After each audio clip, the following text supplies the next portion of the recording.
Hey, what's going on, you guys? Now, in today's video, we are going to talk about how do you read your Gmail messages in offline mode. So this will be quick and easy, so let's start. So here, what you want to do is go to your settings here, click on the settings icon, click on see all settings.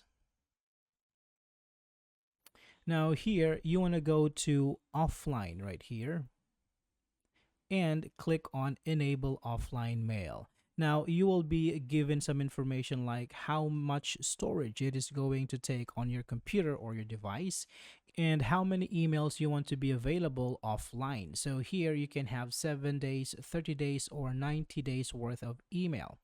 And also here under security, you will have an option to keep your data on your computer if you sign out of your Gmail, or you can remove the data from your computer whenever you sign out from Gmail. Now, once you figure out all these information here and all these settings, you can tap on save changes. And the next time you are offline, you can just go to your Gmail as you normally would, and everything would work just fine. All right, so that would be all for this video, guys. Thank you for watching, and I will see you on the next one.